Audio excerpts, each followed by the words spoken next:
Hey friends, Shay here. So I am here to do my end of 2021 haul. This is going to be books and manga, so let's just go ahead and dive in. We're not going to think too hard about it, we're just going to go. So first things first, I did mention this in my most recent haul, but I got 2 gifts from Lindsay over at Lindsay Tut that I had left in my car, so I finally pulled the stuff in from the car. And so I've got those and I just wanted to show you real quick. So the first one is The Second Bell by Gabriella Houston. And this just screams fairy tale at me, and of course that makes me happy. So I'm very excited to buddy read this with Lindsay. And then she also got me Down Comes the Night by Allison Saft. And I believe we're going to do this as a buddy read as well. But this is one that's been on my radar since I heard about it. And I'm very, very excited to be diving into this one. Okay, so the next thing I'm going to do is I'm going to go through all my hardbacks that I got during the Barnes & Noble half off sale. Because yes, half off is still better than my employee discount. So I utilized the sale as best I could as well. So the first one I've got here is My Brilliant Life by Aaron Kim, translated by Chi-Young Kim. And as you guys have probably learned by now, I'm really interested in reading some translated works this year, and this is one that was recommended by Books and Bow. So I'm very intrigued and interested in reading this particular title and looking forward to it. Next is another recommendation from Willow, and that is Muriel Barberry's A Single Rose. And this just looks absolutely stunning. I've heard amazing things. Very much looking forward to it.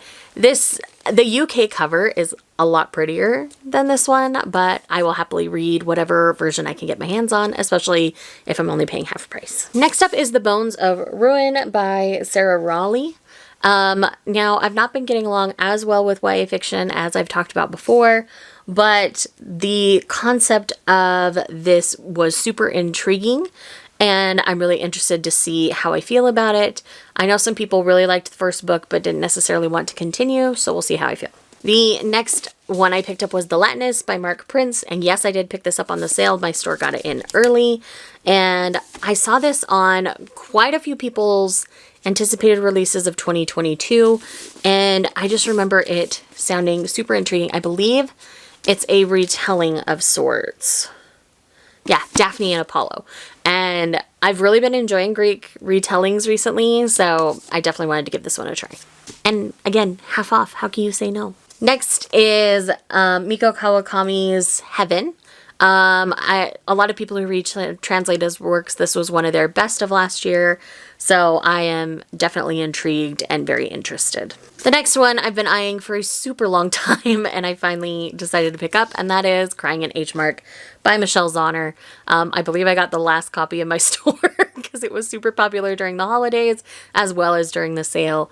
So yes, I am very excited to finally get to Crying in H Mark. Next is A Spindle Splintered by Alex E. Harrow. I believe this is a take on the myth of Sleeping Beauty. Nice and short. I believe April and I talked about this potentially for Tell It Again, but it's one that's been like in my purview for a while, so I'm very excited to give it a try. This next one is another one that I've been eyeing for a very long time. And I finally decided to do it during the half off sale because it is a hardback manga. It's a collectible edition. I've been thinking about it for a long time and I finally did it, and that is Clover. I had to get all this large, beautiful clamp art. I mean, Clover has some of the prettiest art. It is one of their more obscure titles as it's a story told in reverse, and technically it is unfinished, but I am very excited to have this edition of Clover because it's just so stunning. How can you not love it? It's too pretty. The next one just warms my heart, and that is Alex Kingdom, The Ruby Curse, a River Song mystery. So I'm very, very excited because I love River Song. She's one of my favorite characters in the Doctor Who universe. And yes, very, very excited for this. Next is Defy the Night by Bridget Kemmerer. I loved her Beauty and the Beast inspired story that finished last year. And then this came out and I didn't really hear anybody talking about it, but I like Bridget Kemmerer's writing enough that I did want to give this one a try, so I'm very excited to give it a try. Next, I have The Righteous by Renee Audier. This is a buddy read I'm doing with Lindsay in January, so if you missed my January TBR, I'll leave it linked in the corner. Next, I got Poppy Show by Leon Ross. I've had this on my radar for a super long time. I believe it's like about this little island. There's a little tiny blurb. Everyone in Poppy Show was born with a little something something. Boy, a little something something extra. The local name was Coors. Magic, but more than magic. A gift, not yes, from the gods. A thing so inexpressibly your own. So it just sounds like this really interesting and intriguing story. I've only heard amazing things about Poppy Show, so I'm very excited to have a copy. And then last for my hardback stack is How Do You Live by Genzaburo Yoshino. This one is, I believe it's translated. It's a Japanese classic. So yes, it's a translated work. And Hayao Miyazaki is going to be turning this into a new Ghibli film. So I'm very intrigued. And I'm intrigued enough in general just about Japanese culture that I think this will be a really nice way to kind of get a look at how it used to be in the past. Okay, let's move on from all the hardbacks because I went a little crazy, as you can see. These are a few books that I got a while back. So first up, I got Twisted Love and Twisted Games in these lovely physical editions. I read Twisted Love, really enjoyed it. Picked up Twisted Games because it's a trope that I love even more. So I'm hoping to get to this relatively soon as well. But while these pretty editions were in stock, I just had to get them because they're pretty. So there we go. Next up, I have two Lisa Kleypas titles. So I have When Dreams Begin and Then Came You. Then Came You might be a duplicate. I can't remember. But I wanted to make sure I had them both because I fell in love with the Ravenel series this year. Lindsay and I are going to be doing the Wallflower series as well. So I just wanted to pick these up because my store had them and why not? Okay, these next three are actually all light novels because I'm wanting to expand my light novel reading in 2022. So the first one is The Girl I Saved on the Train Turned Out to Be My Childhood Friend.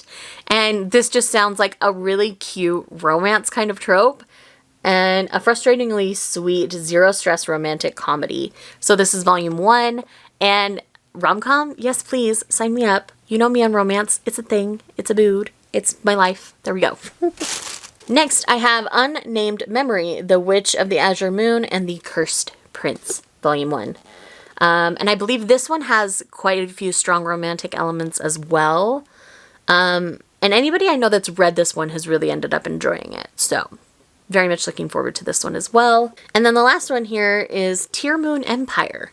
Surrounded by the hate-filled gazes of her people, Mia, the selfish princess of the fallen Tear Moon Empire, takes one last look at the bleeding sun before the guillotine's blade falls, only to wake back up as a 12-year-old.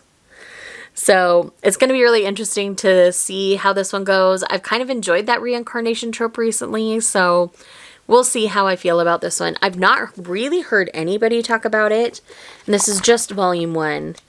But when I look up, you know, romance light novels, this one's pretty high on the list, so I thought I'd give it a try.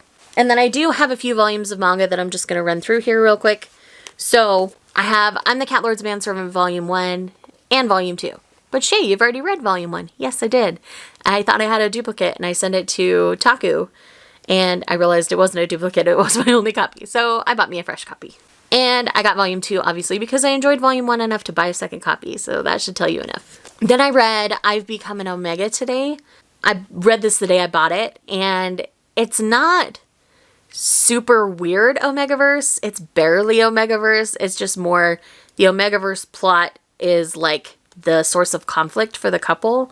But it's about these two boys who are childhood friends who one is an alpha, one is just a beta, you know, just a normal person who all of a sudden one day comes into their Omega-ness later in life. And so it's really interesting. I really enjoyed it. It's so cute. I really had a good time. Next, I have Pretty Boy Detective Club, which I'm technically halfway through at the moment. I started reading this at work that same day, and I just never got around to finishing it. And yes, Once I finish my book read for today, I'll probably jump back into this, but I really enjoy it.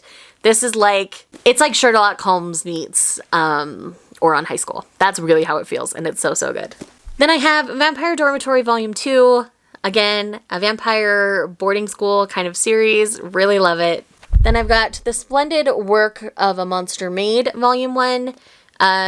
This one's been like in my purview for a minute, and it always looked really cute. So I waited for a few of my friends to read it. All my friends that have read it have really ended up enjoying it, so I'm very excited. Then I've got Perfect World Volume 9. Y'all know I've been collecting this series. It means a lot to me. Now that it's physically releasing, I've definitely been picking up my physical releases, and it's been a good time. Next, I did end up picking up Beauty and the Feast Volume 2. Volume 1, I didn't know how I was going to feel moving forward, so I did decide to give it my 3-volume try. So here's Volume 2 finally. And it's going to be interesting to see how this story develops. Now I have Beauty and the Beast of Paradise Lost Volume 3. I'm so excited to get around to reading this. So excited to have it in my hands. And yes. 2 more. We're almost there. Then I finally, with all of you guys telling me forever, I finally picked up I Hear the Sunspot. I do plan on reading this very, very soon. So don't worry. I'll give you my thoughts soon. But yes, I finally have a copy. I will be reading it soon. It's happening. And then last but not least for this haul is The Country Without Humans, Volume 1. I was really intrigued with this from the second I heard about it. And everyone I know that's gotten to read it before me has really enjoyed it. So again, very intrigued, very much looking forward to this. So with that said, that's my haul, my end of 2021 haul. Hauls moving forward will either be happening monthly or bi-monthly, though I don't know if I'm going to buy too much here in the next little while. I've kind of gone a bit crazy and I want to get some of this read down first. So yeah, anyways, thanks for watching. Leave some sort of cat-related emoji down below. I love cat emojis, so pick your favorite. And I will see you guys in the next one. Bye. Was it all just a dream, just all in my